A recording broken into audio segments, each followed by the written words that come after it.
ਬੱਚਿਓ ਅੱਜ ਦੇ MA ਫਸਟ ਸਮੈਸਟਰ ਦੇ ਲੈਕਚਰ ਦੇ ਵਿੱਚ ਤੁਹਾਡਾ ਸਵਾਗਤ ਹੈ। ਕੱਲ ਅਸੀਂ ਪਾਵਰ ਦੀਆਂ ਦੋ ਜਿਹੜੀਆਂ ਡਾਇਮੈਂਸ਼ਨਸ ਹੈਗੀਆਂ ਉਹ ਡਿਸਕਸ ਕੀਤੀਆਂ ਸੀਗੀਆਂ, ਦੋ ਆयाम ਡਿਸਕਸ ਕੀਤੇ ਸੀ, ਮੈਂ ਤੁਹਾਨੂੰ ਲਿਖਾਏ ਸੀਗੇ ਬੇਸਿਕਲੀ। ਤੇ ਅੱਜ ਅਸੀਂ ਕੱਲ ਥੋੜਾ ਜਿਹਾ ਤੀਸਰਾ ਜਿਹੜਾ ਸ਼ਕਤੀ ਦਾ ਆयाम ਹੈ ਉਹਦੇ ਦੇ ਉੱਤੇ ਵੀ ਜਿਹੜੀ ਹੈ ਡਿਸਕਸ਼ਨ ਅਸੀਂ ਕੀਤੀ ਸੀ, ਮੈਂ ਤੁਹਾਨੂੰ ਇਹ ਨਾਲ ਲਿਖਾਇਆ ਵੀ ਸੀਗਾ। ਸੋ ਮੈਂ ਤੁਹਾਨੂੰ ਦੱਸਿਆ ਸੀਗਾ ਕਿ ਜਿਹੜੀ ਆਈਡੀਓਲੋਜੀਕਲ ਪਾਵਰ ਹੁੰਦੀ ਹੈ ਜਾਂ ਮੈਨੂਪੂਲੇਸ਼ਨ और power to shape interest of desire psychology, मतलब कि आइडियोलॉजी जोड़ा है वो सब नूं विचारधारा जोड़ा है वो सब नालों वधिया तरीका है जिहदे राही असी एक व्यक्ति को डिज़ायर्ड जोड़ा काम है करवा सकते हैं, उहदे बिहेवियर नूं चेंज कर सकते हैं, उदों उहदी मनोस्थिति नूं चेंज कर सकते हैं, वो सारा कुछ जोड़ा है वो कर सकते हैं। सो हुण तुसीं हैडिंग दिओ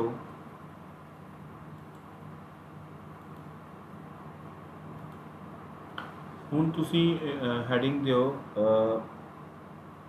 ਸ਼ਕਤੀ ਦੇ ਤੀਸਰੇ ਆयाम, ਸ਼ਕਤੀ ਦੇ ਤੀਸਰੇ ਆयाम ਦੀਆਂ ਪ੍ਰਮੁੱਖ ਵਿਸ਼ੇਸ਼ਤਾਵਾਂ, ਸ਼ਕਤੀ ਦੇ ਤੀਸਰੇ ਆयाम ਦੀਆਂ ਪ੍ਰਮੁੱਖ ਵਿਸ਼ੇਸ਼ਤਾਵਾਂ। पहला पॉइंट लिखो, विचारात्मक शक्ति द्वारा विचारात्मक शक्ति द्वारा ਜਾਂ जोड़ तोड़ द्वारा ਅਸੀਂ ਕਿਸੇ ਵਿਅਕਤੀ ਦੇ ਵਿਵਹਾਰ ਨੂੰ ਬਦਲ ਸਕਦੇ ਹਾਂ ਅਤੇ ਨਾਲ ਹੀ ਨਾਲ ਉਸ ਦੇ ਵਿਵਹਾਰ ਉੱਤੇ ਨਿਯੰਤਰਣ ਕਰ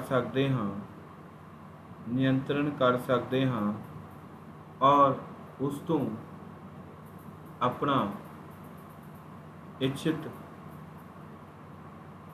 उद्देश्य या काम की पूर्ति कर सकते हैं, इच्छित उद्देश्य या काम की पूर्ति कर सकते हैं। सेकंड पॉइंट लिखो, विचारधारा ते आधारित शक्ति ਜਾਂ जोड़ तोड़ ਦੇ ਸਿਧਾਂਤ ਦਾ ਉਪਯੋਗ ਕਰਕੇ ਸ਼ਕਤੀ ਧਾਰਕ ਵਿਅਕਤੀ ਦੂਸਰੇ ਲੋਕਾਂ ਨੂੰ ਕੰਮ ਕਰਨ ਲਈ ਤਿਆਰ ਕਰ ਲੈਂਦੇ ਹਨ,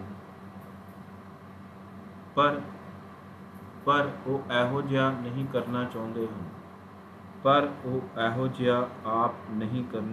ਹਨ। ਨੈਕਸਟ ਪੁਆਇੰਟ, ਨਿਰੰਕੁਸ਼ ਸ਼ਕਤੀ ल्यूकस ਦੇ ਵਿਚਾਰ ਅਨੁਸਾਰ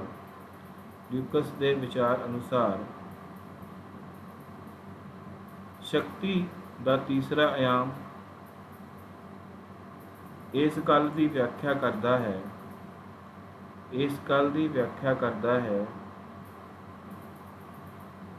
कि शक्ति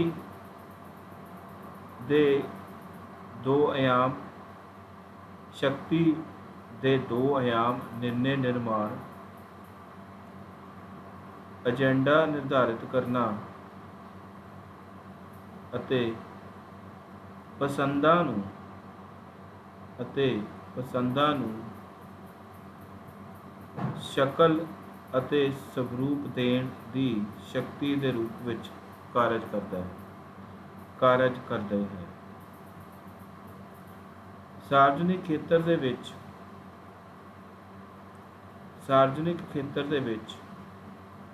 ਜਿਹੜੀਆਂ ਪਸੰਦਾਂ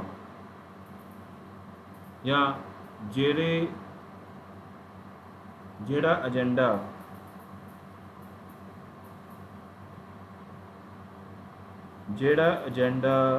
ਜਾਂ ਪ੍ਰੋਪਗੈਂਡਾ ਵਿਚਾਰਕ जोड़ तोड़ की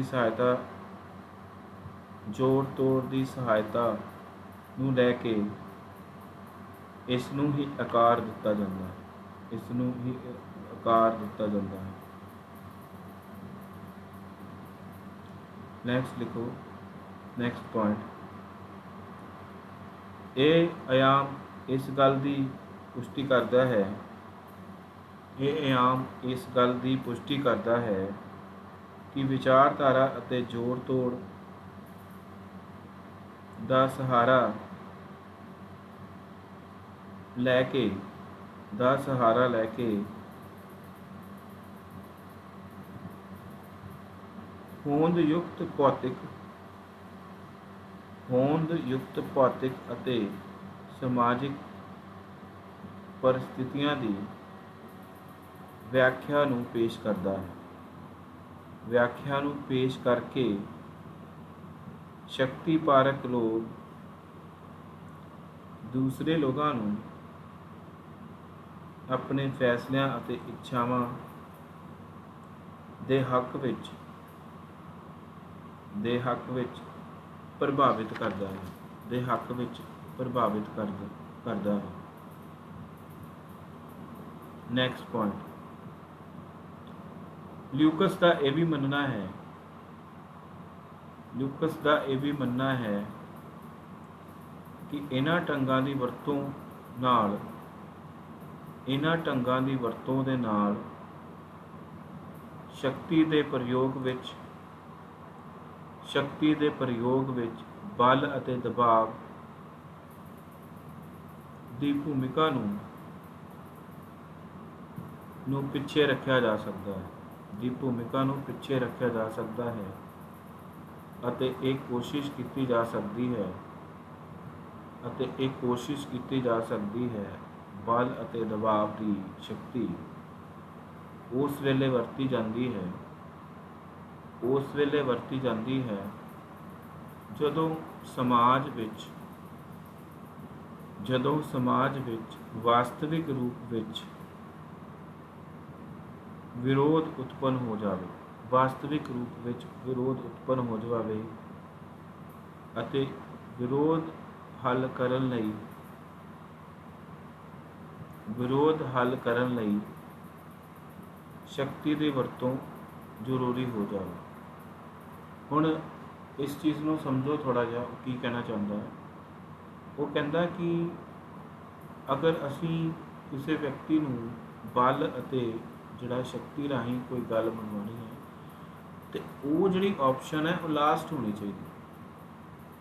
ਉਹ ਕਹਿੰਦਾ ਉਹ ਆਪਸ਼ਨ ਕਦੋਂ ਪਿਕਚਰ 'ਚ ਆਉਂਦੀ ਹੈ, ਜਾਂ ਉਹ ਆਪਸ਼ਨ ਸਾਨੂੰ ਕਦੋਂ ਦਿਖਦੀ ਹੈ, ਜਦੋਂ ਮਤਲਬ ਅਗਰ ਅਸੀਂ ਸਰਕਾਰ ਦੀ ਗੱਲ ਕਰੀਏ ਤਾਂ ਅਗਰ ਸਰਕਾਰ ਦੇ ਖਿਲਾਫ ਕੋਈ ਵਿਦਰੋਹ ਹੁੰਦਾ ਹੈ, ਲੋਕਤੰਤਰ ਦੇ ਵਿੱਚ ਅਗਰ ਸਰਕਾਰ ਦੇ ਖਿਲਾਫ ਕੋਈ ਵਿਦਰੋਹ ਹੁੰਦਾ ਹੈ ਜਾਂ ਰੈਵੋਲੂਸ਼ਨ ਹੁੰਦੀ ਹੈ, ਤਾਂ ਉਸ ਸਥਿਤੀ ਦੇ ਵਿੱਚ ਸਰਕਾਰ ਜਿਹੜਾ ਹੈ ਉਸ ਚੀਜ਼ ਨੂੰ ਦਬਾਉਣ ਦੀ ਕੋਸ਼ਿਸ਼ ਕਰਦੀ ਹੈ, ਬਲਪੂਰਵਕ ਦਬਾਉਣ ਦੀ ਕੋਸ਼ਿਸ਼ ਕਰਦੀ ਹੈ। ਠੀਕ ਹੈ ਜੀ। ਉਹ ਉਹਨਾਂ ਨੂੰ ਮਤਲਬ ਕਿ ਫੋਰਸ ਦੀ ਵਰਤੋਂ ਕਰਕੇ ਜਾਂ ਬਲ ਦੀ ਵਰਤੋਂ ਕਰਕੇ, ਮੰਨ ਲਓ ਕੁਝ ਵਿਅਕਤੀ ਅਗਰ ਧਰਨੇ 'ਤੇ ਬੈਠੇ ਹੋ, ਠੀਕ ਹੈ, ਕਿਸੇ ਉਹਨਾਂ ਦੀਆਂ ਮੰਗਾਂ ਨੂੰ ਲੈ ਕੇ, ਉਹ ਸਰਕਾਰ ਨੂੰ ਉਹਨਾਂ ਦੀਆਂ ਮੰਗਾਂ ਜਾਇਜ਼ ਨਹੀਂ ਲੱਗਦੀਆਂ, ਤਾਂ ਸਰਕਾਰ ਉਸ ਵਿਦਰੋਹ ਨੂੰ ਜਾਂ ਦੋ ਤਰ੍ਹਾਂ ਨਾਲ ਖਤਮ ਕਰ ਸਕਦੀ ਹੈ, ਜਾਂ ਉਹਨਾਂ ਦੀਆਂ ਮੰਗਾਂ ਨੂੰ ਮੰਨ ਕੇ ਕਿ ਉਹਨਾਂ ਦੀ ਮੰਗਾਂ ਨੂੰ ਕੰਸੀਡ ਕਰ ਲਿਆ ਜਾਏ। ਜੇ ਉਹਨਾਂ ਦੀਆਂ ਮੰਗਾਂ ਜਾਇਜ਼ ਹੈ ਤਾਂ ਸਰਕਾਰ ਉਹਨਾਂ ਦੀਆਂ ਮੰਗਾਂ ਜਿਹੜੀਆਂ ਮੰਨ ਲਊਗੀ। ਅਗਰ ਉਹਨਾਂ ਦੀਆਂ ਮੰਗਾਂ ਜਿਹੜੀਆਂ ਹੈ ਉਹ ਜਾਇਜ਼ ਨਹੀਂ ਹੈਗੀਆਂ, ਤਾਂ ਉਹਨਾਂ ਦੀਆਂ ਮੰਗਾਂ ਨੂੰ ਜਿਹੜਾ ਹੈ ਉਹ ਨਹੀਂ ਮੰਨਿਆ ਜਾ ਸਕਦਾ, ਔਰ ਸਰਕਾਰ ਜਿਹੜਾ ਹੈ ਉਹਨਾਂ ਦੇ ਦਬਾਅ ਹੇਠ ਨਹੀਂ ਆਏਗੀ। ਜਿੱਦਾਂ ਖੇਤੀ ਕਾਨੂੰਨਾਂ ਦੇ ਸੰਬੰਧ ਦੇ ਵਿੱਚ ਹੋਇਆ ਕਿ ਸਰਕਾਰ ਜਿਹੜੇ 10 ਮਹੀਨੇ ਹੋ ਗਏ, 10-11 ਮਹੀਨੇ ਹੋ ਗਏ, ਕਿਸਾਨ ਜਿਹੜੇ ਹੈ ਉਹ ਬੈਠੇ ਹੋਏ ਹੈ ਦਿੱਲੀ ਦੀ ਲੀਹਾਂ 'ਤੇ ਬੈਠੇ ਹੋਏ ਆ, ਦਿੱਲੀ ਦੇ ਬਾਰਡਰਾਂ 'ਤੇ ਬੈਠੇ ਹੋਏ ਆ, ਤਾਂ ਉਹਨਾਂ ਦੀ ਕੋਈ ਜਿਹੜੀ ਹੈ ਸੁਣਵਾਈ ਜਿਹੜੀ ਆ ਉਹ ਨਹੀਂ ਹੋ ਰਹੀ। ਪਰ ਸਰਕਾਰ ਨੇ ਕਈ ਵਾਰੀ ਕੋਸ਼ਿਸ਼ ਵੀ ਕੀਤੀ ਹੈ ਕਿ ਉਹਨਾਂ ਨੂੰ ਜਿਹੜਾ ਹੈ ਬਲਪੂਰਵਕ ਜਿਹੜਾ ਹੈ ਹਟਾ ਦਿੱਤਾ ਜਾਵੇ, ਪਰ ਉਹ ਸਰਕਾਰ ਉਸ ਰਸਤੇ ਵੱਲ ਹਲੇ ਪੂਰੀ ਤਰ੍ਹਾਂ ਨਾਲ ਵਧੀ ਨਹੀਂ ਹੈ, ਕਿਉਂਕਿ ਸਰਕਾਰ ਨੂੰ ਡਰ ਹੈ ਕਿ ਅਗਰ ਅਸੀਂ ਬਲ ਦਾ ਪ੍ਰਯੋਗ ਕੀਤਾ ਤਾਂ ਉਹਦੇ ਨਾਲ ਜਿਹੜੀ ਸਥਿਤੀ ਹੈ ਹੋਰ ਜ਼ਿਆਦਾ ਭਿਆਵਕ ਹੋ ਸਕਦੀ ਹੈ ਜਾਂ ਡਰਾਵਨੀ ਹੋ ਸਕਦੀ ਹੈ। ਸੋ ਸਰਕਾਰ ਮਤਲਬ ਕਿ ਉਹਨਾਂ ਨੂੰ ਕਈ ਵਾਰੀ ਗੱਲਬਾਤ ਵਾਸਤੇ ਆਫਰ ਕਰ ਚੁੱਕੀ ਹੈ ਪਰ ਕਿਸਾਨਾਂ ਨੇ ਵੀ ਕਿਹਾ ਕਿ ਅਗਰ ਤੁਸੀਂ ਜਿਹੜੀ ਬੇਸਿਕ ਸਾਡੀ ਡਿਮਾਂਡ ਹੈ ਉਹਨੂੰ ਤੁਸੀਂ ਕੰਸੀਡ ਕਰਦੇ ਹੋ, ਅਗਰ ਤੁਸੀਂ ਖੇਤੀ ਕਾਨੂੰਨਾਂ ਨੂੰ ਵਾਪਸ ਲੈਂਦੇ ਹੋ ਤਾਂ ਜਿਹੜੀ ਹੈ ਤਾਂ ਗੱਲਬਾਤ ਜਿਹੜੀ ਹੈ ਹੋ ਸਕਦੀ ਹੈ। ਪਹਿਲੇ ਤੁਸੀਂ ਖੇਤੀ ਕਾਨੂੰਨਾਂ ਨੂੰ ਵਾਪਸ ਲਓ, ਫਿਰ ਅਸੀਂ ਗੱਲਬਾਤ ਦੇ ਟੇਬਲ 'ਤੇ ਜਿਹੜਾ ਹੈ ਉਹ ਆਵਾਂਗੇ। ਸੋ ਕਹਿਣ ਦਾ ਮਤਲਬ ਇਹ ਹੈ ਕਿ ਜਦੋਂ ਕਿਸੇ ਵੀ ਤਰ੍ਹਾਂ ਦਾ ਵਿਦਰੋਹ ਪਨਪਦਾ ਹੈ, ਫਿਰ ਜਿਹੜੀ ਸਰਕਾਰ ਹੈ ਉਹ ਆਪਣੀ ਗੱਲ ਮਨਵਾਉਣ ਵਾਸਤੇ ਜਾਂ ਉਸ ਨੂੰ ਮਤਲਬ ਕਿ ਉਸ ਆਪਣਾ ਡਿਜ਼ਾਇਰਡ ਜਿਹੜਾ ਟੀਚਾ ਉਹਨੂੰ ਪੂਰਾ ਕਰਨ ਵਾਸਤੇ ਜਿਹੜਾ ਹੈ ਬਲ ਦਾ ਜਾਂ ਫੋਰਸ ਦਾ ਪ੍ਰਯੋਗ ਕਰਦੀ ਹੈ। ਇਹ ਗੱਲ ਦੀ ਪੁਸ਼ਟੀ ਜਿਹੜਾ ਹੈ ਉਹ ਸਟੀਫਨ ਲੂਕਸ ਵੀ ਜਿਹੜਾ ਹੈਗਾ ਉਹ ਕਰਦਾ। ਹੁਣ ਅਗਲਾ ਪੁਆਇੰਟ ਲਿਖੋ, ਸਧਾਰਨ ਸ਼ਬਦਾਂ ਵਿੱਚ ਸ਼ਕਤੀ ਦਾ ਤੀਸਰਾ ਆਯਾਮ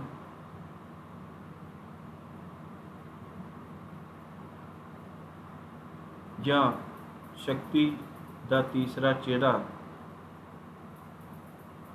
ਸ਼ਕਤੀ ਨੂੰ ਉਸ ਯੋਗਤਾ ਜਾਂ ਐਬਿਲਿਟੀ ਦੇ ਰੂਪ ਵਿੱਚ ਪਰਿਭਾਸ਼ਿਤ ਕਰਦਾ ਹੈ ਜਿਸ ਵਿੱਚ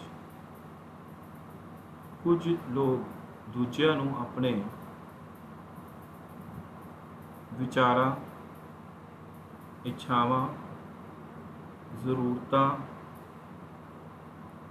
ਹਿੱਤਾਂ ਦੇ ਅਨੁਸਾਰ ਨਿਰਧਾਰਿਤ ਕੀਤੇ ਸੰਬੰਧਾਂ ਵਿੱਚ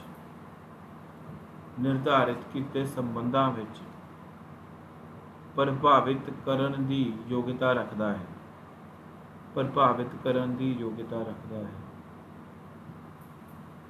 ਨੈਕਸਟ ਪੁਆਇੰਟ, ਸ਼ਕਤੀ ਦਾ ਤੀਸਰਾ ਆਯਾਮ ਭਾਵਾਂ ਸ਼ਕਤੀ ਦੀ ਵਰਤੋਂ ਵਿਚਾਰਧਾਰਾ ਦੇ ਆਧਾਰ ਤੇ ਜਾਂ ਮਨੋਵਿਗਿਆਨਿਕ ਕੰਟਰੋਲ ਦੇ ਆਧਾਰ ਤੇ ਵਰਤੀ ਜਾਂਦੀ ਹੈ। ਨੈਕਸਟ ਪੁਆਇੰਟ, ਸ਼ਕਤੀ ਦਾ ਤੀਸਰਾ ਆਯਾਮ ਪ੍ਰੋਪੇਗੈਂਡਾ ਅਤੇ ਮੀਡੀਆ ਪ੍ਰਚਾਰ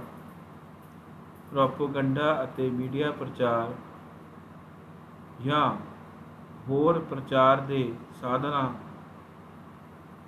ਨੂੰ ਲੈ ਕੇ ਲੋਕਾਂ ਨੂੰ ਸ਼ਕਤੀ ਪ੍ਰਾਪਤ ਵਰਗ ਤੇ ਲੋਕ ਆਪਣੇ ਪੱਖ ਵਿੱਚ ਪ੍ਰਭਾਵਿਤ ਕਰ ਲੈਂਦੇ ਹਨ। ਉਹ ਲੋਕਾਂ ਦੇ ਹਿੱਤਾਂ ਨੂੰ ਵਿਚਾਰਧਾਰਾ ਅਤੇ ਪ੍ਰੋਪੇਗੈਂਡੇ ਦੀ ਵਰਤੋਂ ਕਰਕੇ ਉਹਨਾਂ ਨੂੰ ਆਪਣੇ ਇੱਛਿਤ ਰੂਪ ਵਿੱਚ ਹਿੱਤਾਂ ਨੂੰ ਪਰਿਭਾਸ਼ਿਤ ਕਰਨ ਅਤੇ ਫੈਸਲੇ ਕਰਨ ਲਈ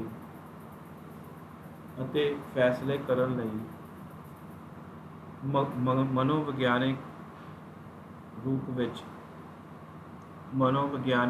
ਵਿੱਚ ਵੀ ਤਿਆਰ ਕਰ ਲੈਂਦੇ ਹਨ। ਮੈਂ ਤੁਹਾਡੇ ਨਾਲ ਇੱਥੇ ਇੱਕ ਡਾਕੂਮੈਂਟ ਸ਼ੇਅਰ ਕੀਤਾ ਹੋਇਆ ਹੈ। ਇਹਦੇ ਵਿੱਚ ਜਿਹੜਾ ਸਟੀਫਨ ਲੂਕਸ ਹੈਗਾ ਹੈ, ਉਹਨੇ ਜਿਹੜਾ ਤੀਸਰਾ ਆਯਾਮ ਦਿੱਤਾ ਹੈ ਸ਼ਕਤੀ ਦਾ, ਉਹਦੇ ਉੱਤੇ ਉਸਨੇ ਵਿਸਤਾਰਪੂਰਨ ਜਿਹੜੀ ਹੈ ਉਹ ਗੱਲ ਕਹੀ ਹੈ। ਠੀਕ ਹੈ ਜੀ। ਹੁਣ ਇਹ ਮੈਂ ਤੁਹਾਨੂੰ ਪਹਿਲੇ ਇੰਗਲਿਸ਼ ਦੇ ਵਿੱਚ ਲਿਖਾਊਂਗਾ, ਫਿਰ ਤੁਸੀਂ ਲਿਖੋ। ਇਸ ਤਰ੍ਹਾਂ ਅਸੀਂ ਕਹਿ ਸਕਦੇ ਹਾਂ, ਇਸ ਤਰ੍ਹਾਂ ਅਸੀਂ ਪੁਆਇੰਟਸ ਖਤਮ ਹੋ ਗਏ, ਹੁਣ ਮੈਂ ਇਹਨੂੰ ਕਨਕਲੂਡ ਕਰਨ ਲੱਗਾ। ਇਸ ਤਰ੍ਹਾਂ ਅਸੀਂ ਇਹ ਕਹਿ ਸਕਦੇ ਹਾਂ ਕਿ ਲੂਕਸ ਦੁਆਰਾ ਸ਼ਕਤੀ ਦੇ ਤੀਸਰੇ ਆਯਾਮ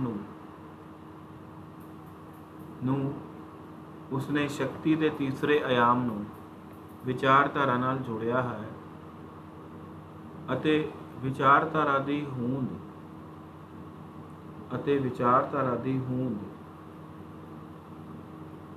ਸਭ ਤੋਂ ਮਹੱਤਵਪੂਰਨ ਹੋਂਦ ਹੈ, ਜਿਸ ਰਾਹੀਂ ਇੱਕ ਵਿਅਕਤੀ ਦੂਸਰੇ ਵਿਅਕਤੀ ਦੇ ਵਿਚਾਰਾਂ ਨੂੰ ਪ੍ਰਭਾਵਿਤ ਕਰ ਸਕਦਾ ਹੈ ਅਤੇ ਇੱਛਾਕ੍ਰਿਤ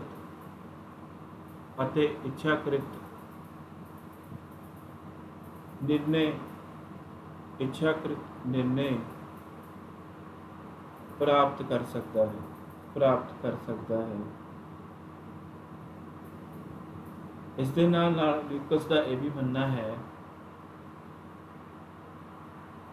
ਕਿ ਬਲ ਜਾਂ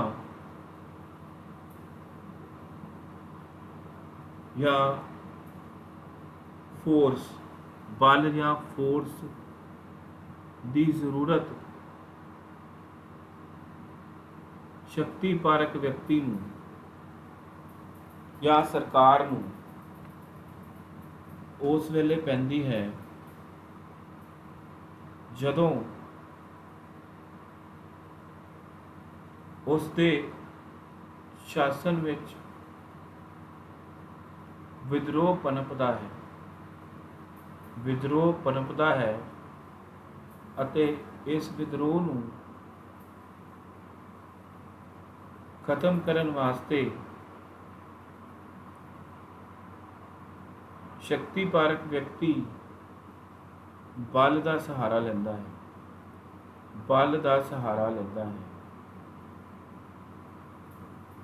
ਅਤੇ ਲੋਕਾਂ ਕੋਲੋਂ ਉਸ ਗੱਲ ਨੂੰ ਜ਼ਬਰ ਰਾਹੀਂ ਮਨਵਾਉਣ ਦੀ ਕੋਸ਼ਿਸ਼ ਕਰਦਾ ਹੈ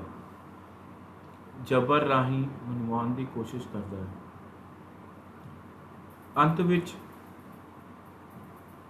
ਅਸੀਂ ਸਟੀਫਨ ਲਿਊਕਸ ਦੇ ਕੁਝ ਸ਼ਬਦਾਂ ਨੂੰ ਅੰਕਿਤ ਕਰਾਂਗੇ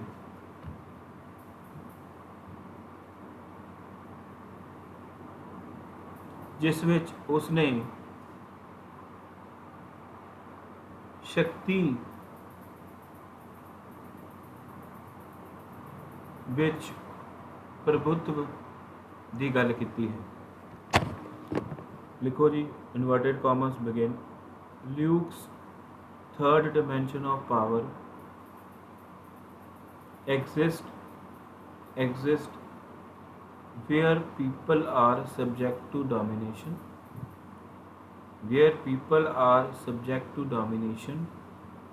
and acquiesce in that domination.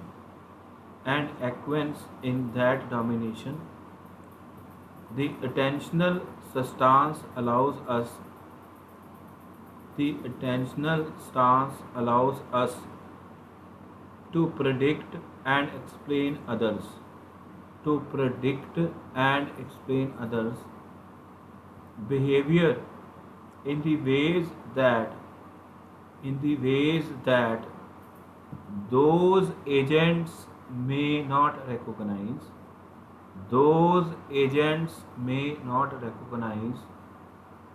It denies agents privileged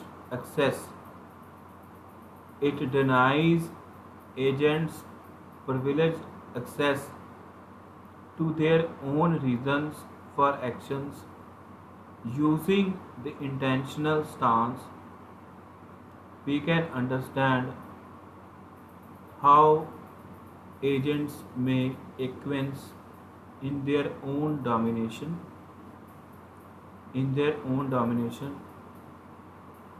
ਬਿੰਦੀਆਂ ਪਾ ਲਓ, ਚਾਰ ਪੰਜ ਬਿੰਦੀਆਂ ਪਾ ਲਓ। ਬਿੰਦੀਆਂ ਪਾਉਣ ਤੋਂ ਬਾਅਦ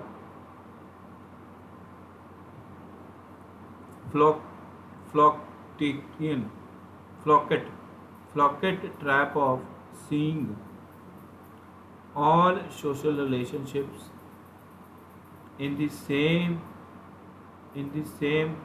relativistic, in the same relativistic light, and where dominant and dominant like are subject to same power relations and moral responsibility। ਠੀਕ ਹੈ ਜੀ, ਇਹਦਾ ਜਿਹੜਾ ਪੰਜਾਬੀ ਤਰਜਮਾ ਹੈ, ਅਸੀਂ ਜਦੋਂ ਸ਼ਾਮ ਨੂੰ ਅੱਜ ਕਲਾਸ ਲਗਾਵਾਂਗੇ ਆਪਣੇ ਲਾਈਵ ਕਲਾਸ, ਉਹਦੇ ਵਿੱਚ ਮੈਂ ਕਰਕੇ ਉਸ ਤੋਂ ਬਾਅਦ ਆਪਣਾ ਇਹ ਜਿਹੜਾ ਕੁਐਸਚਨ ਹੈ ਉਹ ਖਤਮ। ਠੀਕ ਹੈ ਜੀ, ਹੁਣ ਮੈਂ ਅੱਜ ਦਾ ਲੈਕਚਰ ਆਪਣਾ ਜਿਹੜਾ ਵੀਡੀਓ ਲੈਕਚਰ ਇੱਥੇ ਜਿਹੜਾ ਵਿਰਾਮ